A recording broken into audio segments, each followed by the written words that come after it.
Inoue was a master in this fight. Now they say it takes 10,000 hours to achieve mastery. Whether that number is pure science or pure hyperbolic or mathematics, that remains questionable. But in the ring, we witnessed a man that has mastered his craft, a man that has done his 10,000 hours. This was a man that understands the science of boxing, figuratively speaking. It was an awesome performance. Now we don't know how long Inoue has left in boxing, but we should appreciate his contribution while he is here. Before we begin, let me give you the outline for this video. So first, I will discuss my notes with regards to the fight. So I'll just give you my notes for the first 12 rounds. Then we will talk about the 10 significant points which will illustrate Inoue's dominance. And then I will ask the question, how could someone beat Inoue? What would they need to do? And then we will ask, what's next for this great champion? What's next for this great warrior with regards to, is it about furthering the legacy, the cultural impact, and what's the biggest and dangerous test out there for him? So let's begin. Now, when I watch Inoue, I have high expectations, very, very high expectations. And he had potentially a significant challenge in Picasso. Now, Picasso was an undefeated fighter, and often undefeated fighters bring a positive psychology. He also had a long reach and a great punching output. So to me, the question was, how is he going to handle Inoue's power, speed, intelligence, boxing IQ? Now, Picasso would need to paint a masterpiece to create an upset. Let's make that clear. So these are some of my notes from the fight. I spoke previously about this fight, and I stated that Picasso needs to use his reach, his work rate, and show elite boxing IQ to make this competitive.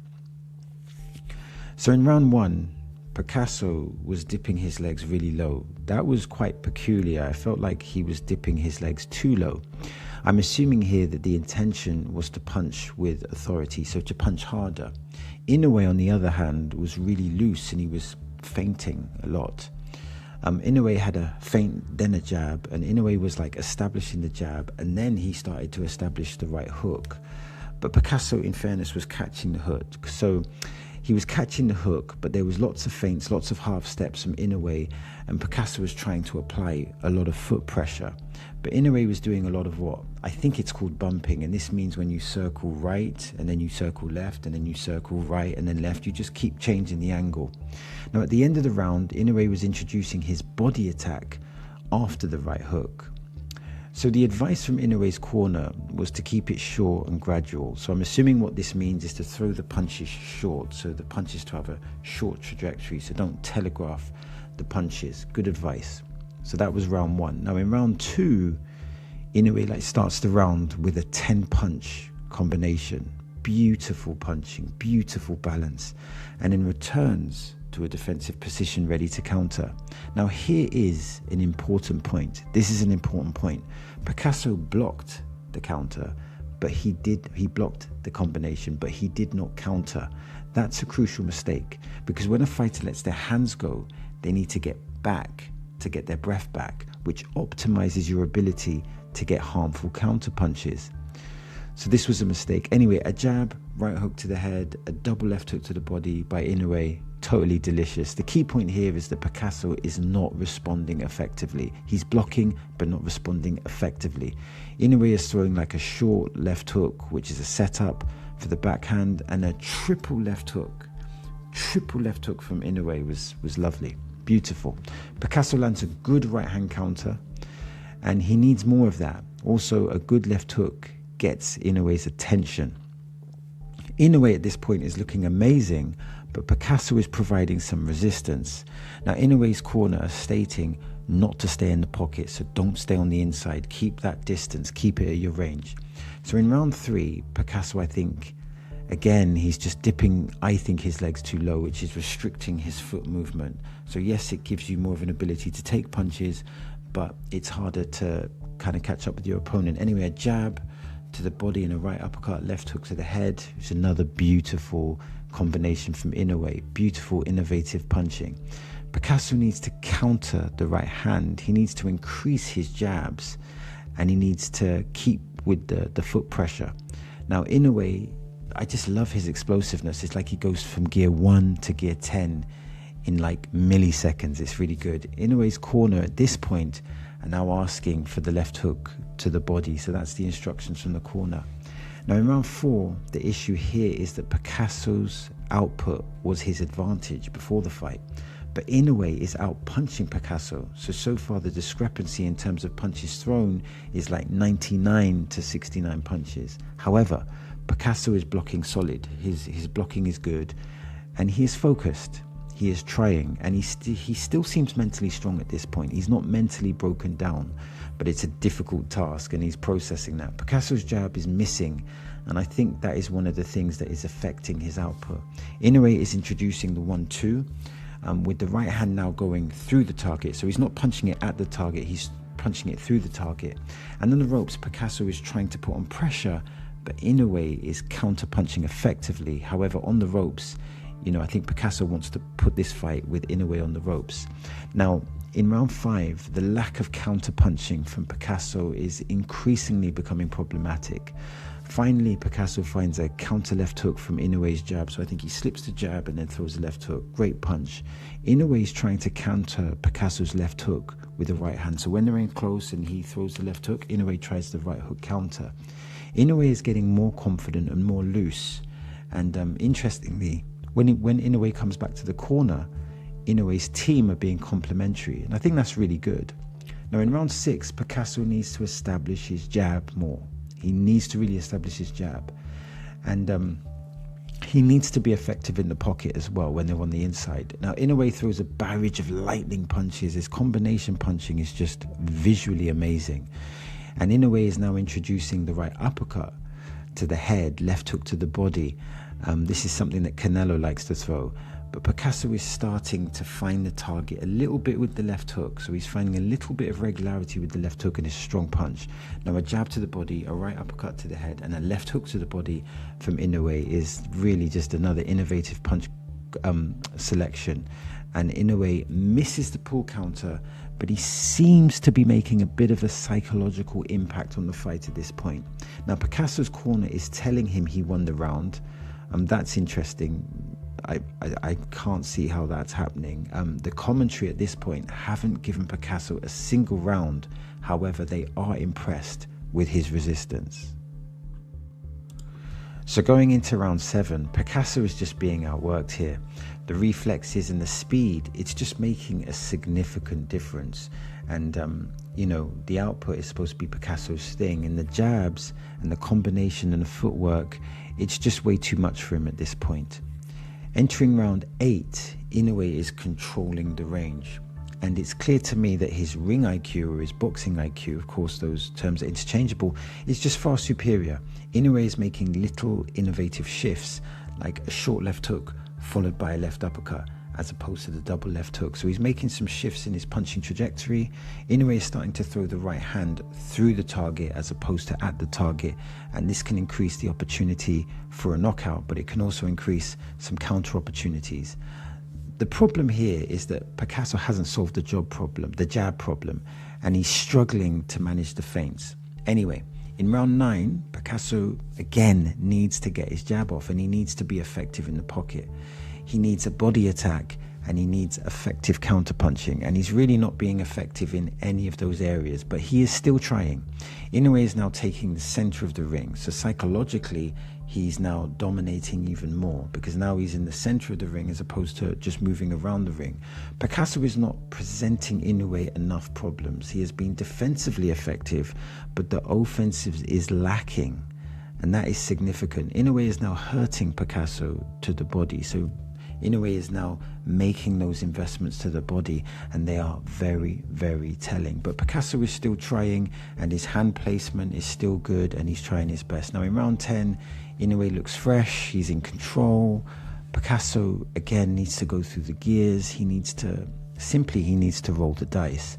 Now Inoue's head movement, I feel, is nullifying Picasso's punch output. So his head movement, the foot movement, the half steps, they're just too much for Picasso at this point. He just can't deal with it. He can't get his punches off. But Picasso is still trying. At this point, Picasso's corner is urging him to get on the inside and use angles. Now remember, they're using translators here, so I think earlier when they said he was winning, I think that might have been a mistranslation. Anyway, in round 11, again, Picasso needs to roll the dice. The counter left hook is good from Picasso, but it's not enough. He needs to build on that momentum. And the punch stats are telling a significant story. 300 punches thrown by Inoue, 199 punches thrown by Picasso. And when we talk about the power punches landed to the head, 97 from Inoue, 47 for Picasso. Picasso's output is not conducive to a competitive fight. And Picasso's legs, they look weaker, but he's still being defensively responsible. Now, Picasso is trying the right uppercut to the head and the left hook to the body. So he's imitating Inoue here. He is trying to sustain an attack in the pocket. So he is trying, but Inoue is comfortable and is inviting the exchanges.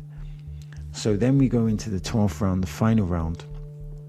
And Picasso needs to do something absolutely extraordinary here. Clearly, Inoue has run every single round. But Picasso has been brave. He has maintained his composure with regards to his defense. But in boxing, there are levels. And Inoue, on this night, is on a different level. In fairness, Inoue is on a different level to everyone. So that's no disrespect to Picasso. Now, Picasso finds 2 left hooks and a vicious left hook to the body. Unfortunately, Inoue responds with a sickening left hook to the body in return. But it's a good exchange. And it says a lot about Picasso's character to try and find a way. And the fight finishes in round 12 with a clear narrative. Picasso is brave, he is courageous, but Inoue, he is simply elite.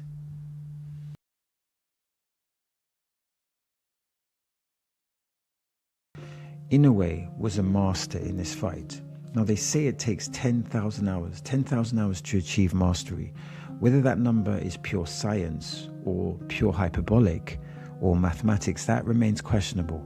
But in the ring, we witnessed a man that has mastered his craft, a man that has done his 10,000 hours. This was a man that understands the science of boxing, figuratively speaking. It was an awesome performance. Now, we don't know how long Inoue has left in boxing, but we should appreciate his contribution while he is here. So Inoue was, very dominant in this fight, and it made me think about a few things. And one of the questions that came into my head was, how do you beat Inoue? How do you beat him? And clearly that would be a very, very difficult task. But one of Picasso's mistakes was that he wasn't able to implement a high punch output. So I think beating Inoue, you need to have a high punch output. You need to either compete with his punch output and preferably, go further. So if he's throwing 300 punches the entire fight, you need to be throwing 350 punches. Obviously, it's not that easy, but the punch output is important. The next part of that equation is that I think you have to have an effective jab. So you need to be, ideally, you should be landing your jab, and that jab will set up the backhand. You can change the trajectory of the jab with the short left hook, etc. But you need to have an effective jab to build up points, to establish distance, and to be able to build up your attack. Now, it's funny because ideally you need to win the jab battle, but even if you're not winning the jab battle, you need to be in the jab battle. It's so essential. You don't hook with a hooker, but you do jab with a jabber. You have to have an effective jab. So even if you're losing the jab battle, you have to be in that jab battle. And I felt like Picasso compromised the jab battle. Also, I think one of the key mistakes that Picasso made is that he bent his knees a lot. Now I understand you bend your knees to throw more power on the shots, but he was doing that from a far distance. So I think that is not effective. As part of winning the jab battle is trying to nullify and take away Inouye's jab. That's a very difficult thing to do, but to counter jab, to use feints to get him out of position, I think that's essential. So output, an effective jab, an effective defense, but part of that defense, you need to be moving your head, good hand placement, etc. Also, what you need to do when Inoue, for example, in round 2, when he throws 10 punch combinations, when he's going through the phases of punches, you've got to return fire. Let me give you a reference point. When Bivol fought Beterbiev, every time Beterbiev tried to really throw loads of punches, Bivol would return. He would respond. And what that does is when someone's thrown like 5 or 6, 7, 8, 9, 10 punches, they need time to regain their breath. And in that point is the best time to attack them, because while they're cognitively thinking about regaining their composure and getting back into a defensive position, that means you're less likely for them to throw a counterpunch or to get hit with a counterpunch. So it's so essential that when Inoue is going through the phases, that you return fire. And then you have to have, I think, punch creativity. You need to be throwing, head, body, so left hook head, left hook body, right uppercut head, left hook body, start with the head, then go down to the body. You need to have a variation. You need to give him things to think about. And also you need to utilize the feints. You need to utilize the feints effectively to keep him thinking. You've got to keep him thinking. You need to be punching hard to get his respect.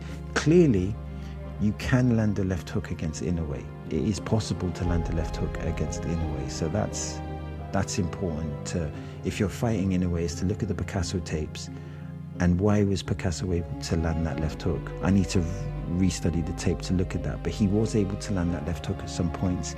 And as Inoue is getting older, the body work is a smart investment. At the lighter weights, body punching, you could argue, is more effective. But as Inoue is getting older, you need to really establish that body work and have effective foot pressure. So there's various things that need to be done, and obviously in theory it's simple, but the execution is hard. And I think it's going to take a special type of talent to, number one, be competitive with Inoue, and number two, to beat him. But to beat Inoue, you really need to, it's not just one thing. I don't think just an effective jab is going to beat Inoue, or just being effective in the pocket, or you have to make lots of adjustments to be able to be competitive, because this Inoue, he's a very, very special fighter.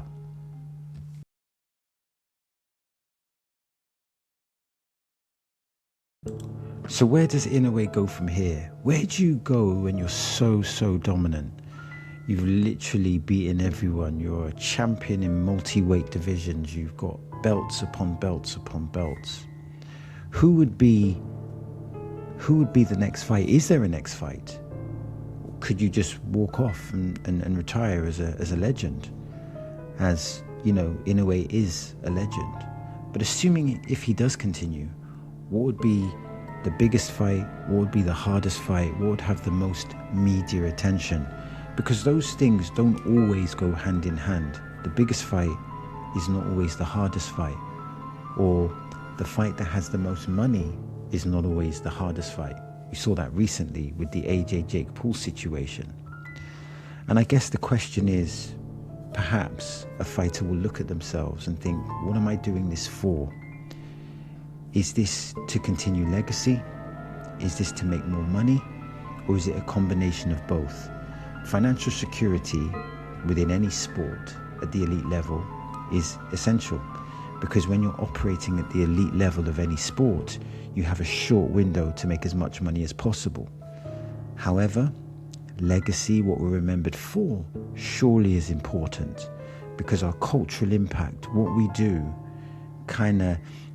when you create a magical moment, that not only does something for you, but it also creates memories and it creates images, and it creates narratives in people's minds that will potentially stay with them forever. I can't even imagine Inouye's cultural impact in Japan. I hear that he's a massive superstar over there, so again, that's branding and there's monetary value in that. But I could imagine that the younger generation looking at Inoue in Japan in particular and thinking, you know what, yeah, I want to be like him. I want to be like that, because he's just so spectacular in his performances, and just simply sensational. He's definitely someone who just seems to have it all. And remember, it's an anomaly. You are an anomaly to be a heavy power puncher at a lighter weight division. That is significant. And that's something that he brings to the table. So he's not just technically brilliant. Like you think of Floyd Mayweather, technically brilliant, but you could argue that some of his fights weren't exciting. Sometimes the marketing was more exciting than the fight. But in a way, I would also argue that he is technically proficient, but he's also very exciting, a very exciting fighter. He's someone that you watch and you really enjoy it. That's not to say that you don't enjoy Floyd Mayweather, because the boxing purists, they enjoy Floyd Mayweather, but the casual fans, maybe not so much. But Inoue is a fan favorite. The art of winning is something that's very difficult to do, and he has established that he is a master in the art of winning, as he is still undefeated. But what is the next big fight? And I guess the question is, what fight will have the most cultural impact? What fight will have the most economic impact? What fight can deepen the legacy further? Of course, there's a discussion about Junto Nakatani. Apologies if I've pronounced that incorrectly. But this person is, again, a champion. He's undefeated, and he has, I believe he has quite a high knockout ratio. So if this fight happens and materializes, this would be two undefeated multi-division champions operating in their prime. So this potentially could be a very big fight for Inoue, and it seems like one of the few challenges that are left for him.